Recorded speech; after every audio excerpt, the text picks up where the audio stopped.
Alright guys, Tactical here back again today. Hope you're all enjoying your Thursday. Today I wanted to talk about ranked play, where the hell it is right now for Call of Duty Modern Warfare. Of course, we've just had Warzone release on March the 10th. It's still been dominating the entirety of the Twitch sphere and YouTube and everything. Call of Duty Modern Warfare is all over the place right now. Done really well in terms of Warzone. A lot of people are saying there's skill-based matchmaking even in Warzone. We pretty much know it's in public matches, even though people haven't said it specifically. People have done tests to pretty much show that it is. However, we do also have this CDL playlist now. You can go in, you can play up against, well, random guys, but there's definitely skill-based matchmaking involved there. The question is, though, they can do that element of things. They can put skill-based matchmaking in Warzone, probably, and definitely pretty much in public matches. The question is, why is there no ranked system where if I am playing against good players, at least I can see where I rank up in terms of what we would call ELO rating, in terms of like how good the other players are compared to yourself. Give yourself a rank, and that's effectively how the ranked play system worked in World War II. Why is it not here? And why indeed was there a tweet from Merk way back in November that I talked about at the time saying it's never going to be here? And is this some sort of Activision almost conspiracy? Let's get into it. Like if you guys enjoy, subscribe if you're new. As always, I would greatly appreciate it. First of all, Lando saying here, the announcement to find out the future of the online league must be made today. He reckons I'd be shocked if it wasn't. Of course, just, well, 2 days from now, the Dallas event was meant to be happening, and almost at this point certainly isn't. Well, it certainly isn't, I can tell you that for free. So hopefully we will get some announcements. I did talk about yesterday some of the options, maybe the day before. So, you know, let's hope we get something very soon indeed. Also have this then from COD Gamepedia, a couple of Warzone things going on right now. If you're not exactly sure what to watch, every Wednesday, Keemstar's going to do a Warzone tournament. And then FaZe Clan had this Fight to Fund Warzone Week 2 winners, that being OpTic Gaming, Quavo, Kenny, of course, Slasher and Octane. So they won, I don't know if, well, they didn't win a fair bit of money because it was all donated. So that was really cool to see. But yeah, definitely some great things going on Twitch right now, but mainly Warzone related. I think TP had like 5,000, 6,000 viewers yesterday, and Scump only had like 3,500 doing team scrims, which does kind of show the interest right now of the community at large. But the competitive scene would definitely like to see some announcements come out from the CDL to see at least where we stand. So let's talk about ranked play real quick. We have this from Nadeshot. I'll never understand why Call of Duty goes through all of the trouble to implement skill-based matchmaking, but won't add a ranking system. If you're gonna match me up against better players, why can't I at least have a rank that I can be proud of and I can work towards? So ranked players, I'm sure, are something that a lot of us would, you know, like to have in the game right now. You know, I enjoy playing game battles. I haven't really hopped onto Warzone particularly yet, but, you know, it seems relatively fun. The CDL playlist is decent as well, but it was great to have a ranked system way back in the day that you could, you know, wake up and work towards a certain ELO, and it'd be a fun thing to look at right now. And ELO, I effectively just mean if you beat a player that's technically ranked better than you in terms of their number, which is just their ELO, then you get points, and if they lose to you, then they lose points and whatever. Probably average it between the teams and work it out from there. So yeah, pretty good system on the whole. Effectively was exactly what they had in World War II. Everyone had a number. If you were like 1,500 and above, you were in gold. Any further than that was like platinum, whatever. We've seen this kind of thing before. Why don't we have it in this game? And it's an interesting question because it's been quite a while since we would have thought it would be in the game. Yes, Black Ops 4 released ranked play in like February time, something like that. But at least we had communication saying that it was going to be initially early December, then it was going to be January, then it was pushed out to start of Feb, and then it was ended up being later Feb. So, okay, it did eventually get there in Black Ops 4. This game is very different. They talked about pre-season that, well, they're not even sure if ranked play is going to be there.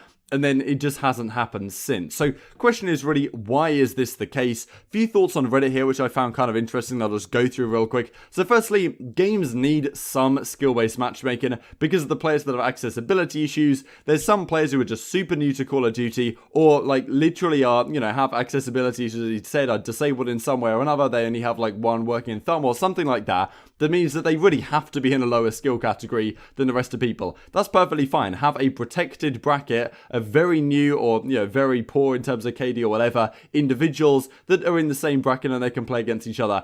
No problem with that, kind of like a combat training kind of boot camp kind of thing before you get into the real action. From then up though, I would prefer that not to be the case at all. The way you detect something like this is very extendable to the rest of the population. It also increases total player base engagement, which is what the devs are aiming for at the end of the day. A complete rank system is significantly more work as you need to rewrite the queuing logic, so fair enough, this guy seems to know what he's talking about.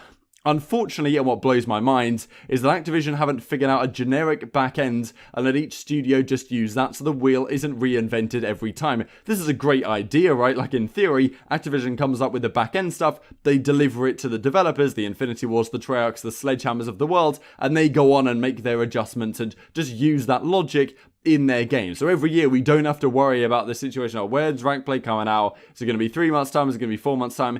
Is it never going to be here? But there's some other thinking that's maybe makes it even less likely that they ever want to see ranked play in the game.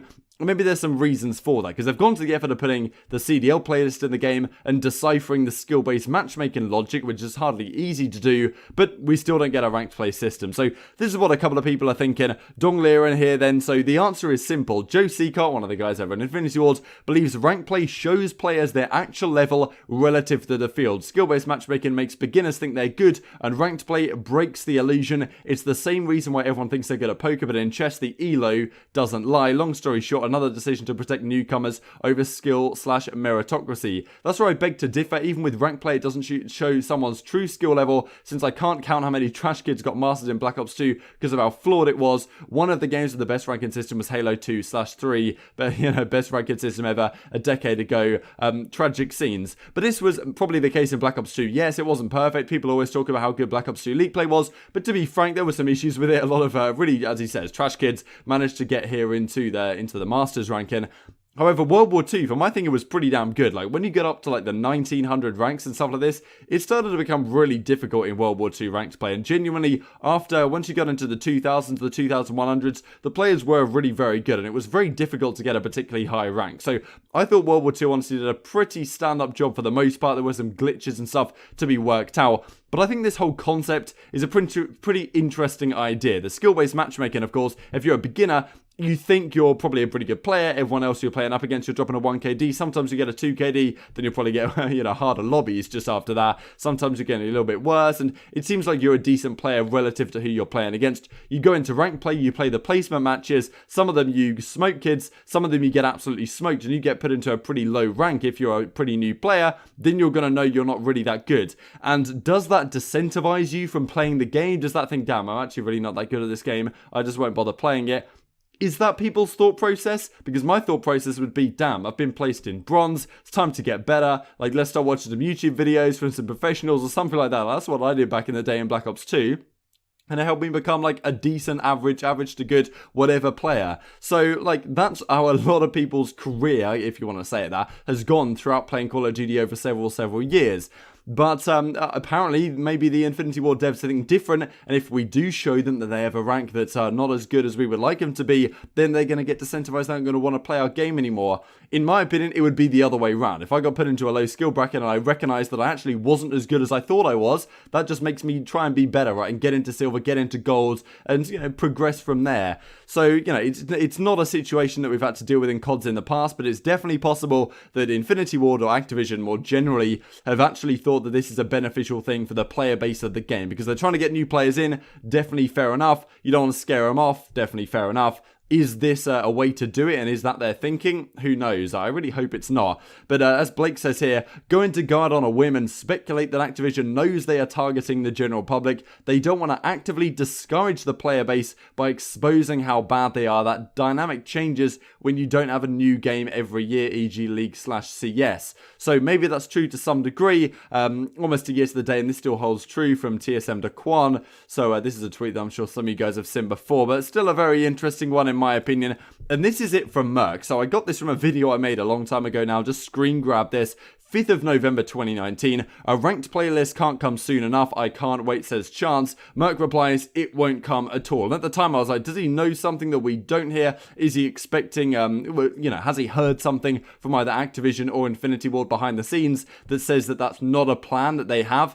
I imagine that's something like the case, because I don't think he was being sarcastic here or anything. He makes this remark pretty solidly believing it's never going to come. We're here at end of March right now, it's still not here. I get there are other priorities, but if it's not here by now, I doubt it's coming at all. And Merk clearly kind of foresaw this and had some reason to think as such.